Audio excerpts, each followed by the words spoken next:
So let me guess, you're looking for your first pair of in-ear headphones, you don't know what to get. Dual driver, single driver, quad driver, who knows? In this video I have 5 budget in-ear monitors under 50 bucks coming up.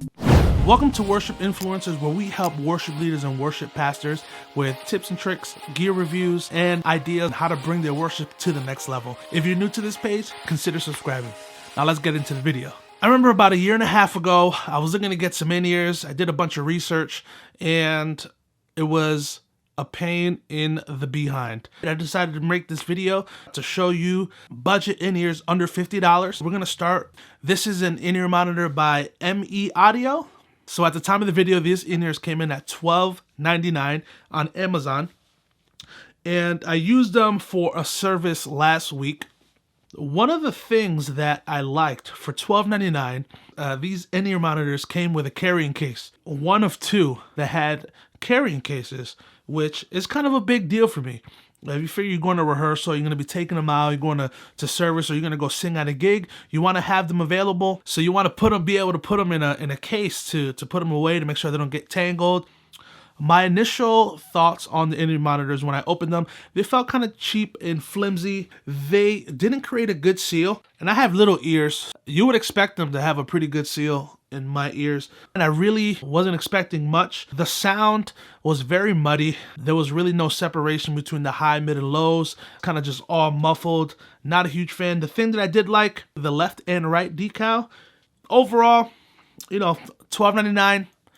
It was worth a shot, but I wouldn't recommend these just because the other ones that we have on the list are much better and the price difference isn't that much of a difference. All right, the second on the list, they're called the KZST, and they're a hi-fi armature driver in-ear monitor. These come in at $19.49 US at the time of making this video.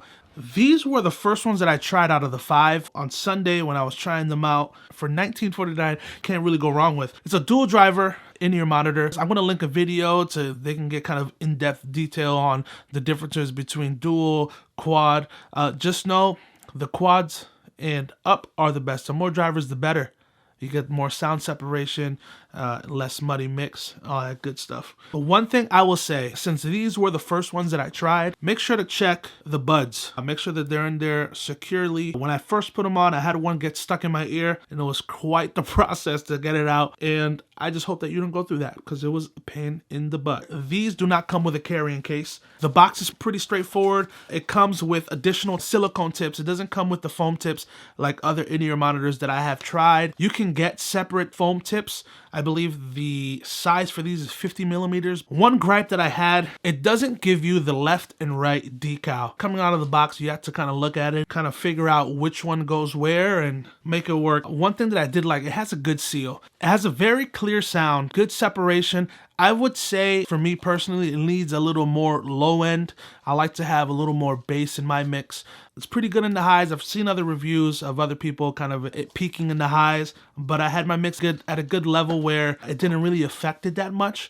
So overall, it was a good experience. $19.49, you can't really go wrong. The next set of headphones is coming in at $25.99 at the time of making this video. Granvela A8 in-ear monitors. I don't really understand the iRock thing. It's a dual driver in-ear monitor. The only thing that I was kind of confused about, when I ordered them, I thought I put no mic. These weren't bad. I tried these while listening to music. These are the only ones I didn't try live out of the 5. It was a little muddy in the low end. The mix kind of didn't really separate itself. It was kind of just all muffled in. I would recommend these for listening to music. I don't know if I would use these for a live setting just from what I heard. So next on the list, we have the KS5 in-ear monitors. These are from KZ, $35.89 US American dollars. A good thing about it, for the price, you're getting quad drivers. It helps separate the mix very equally. It has a pretty decent low end. I would recommend these for any vocalist.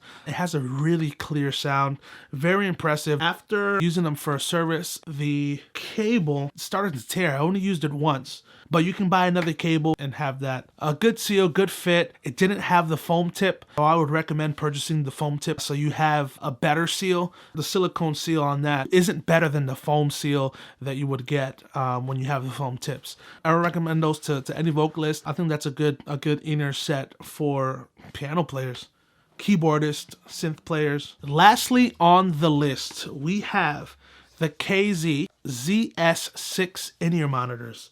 These are very similar to the ones before, but these have the extra boost. The shell's a little more hardcore. These were my favorite ones out of the 5.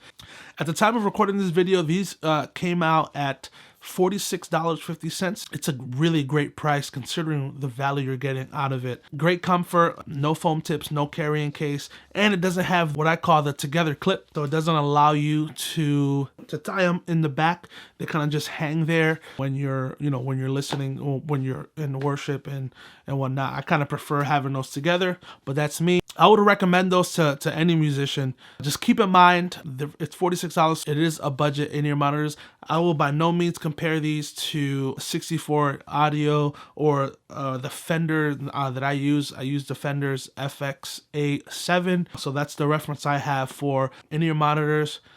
Although the KS6s are pretty close, considering that the KS6s are $35.49 and my Fender FX A7s at the time when I purchased them were $500. The difference is very minute. KZ made a decent product at a very competitive price. Right now I'm using these as my backup in-ear sets, and I'm using primarily the Fenders as my main headsets for live worship. I am not sponsored by any of the companies that we're reviewing today. I purchased these out of my own pocket just to give a review. I've been in your shoes before and I've been searching to see which in-ear monitors would be the best to use, and I feel that if I can make a video like this and you can find it helpful, it's something that will hopefully save you a trip or an extra search and you have some ideas. In the description, you'll have links to each model, so if you just want to go in there and purchase it, leave a comment down below. Let me know what in-ears you're using. If you did decide to purchase, let me know what your thoughts are. So to wrap up this video, I would say I'll do any of the KSs, but if your budget lends itself, I would recommend the KS6s. Alright guys, so that's it for this video. If you like this video, please consider giving a thumbs up. Comment below. Let me know what you think of your in-ear monitors, of ones you have.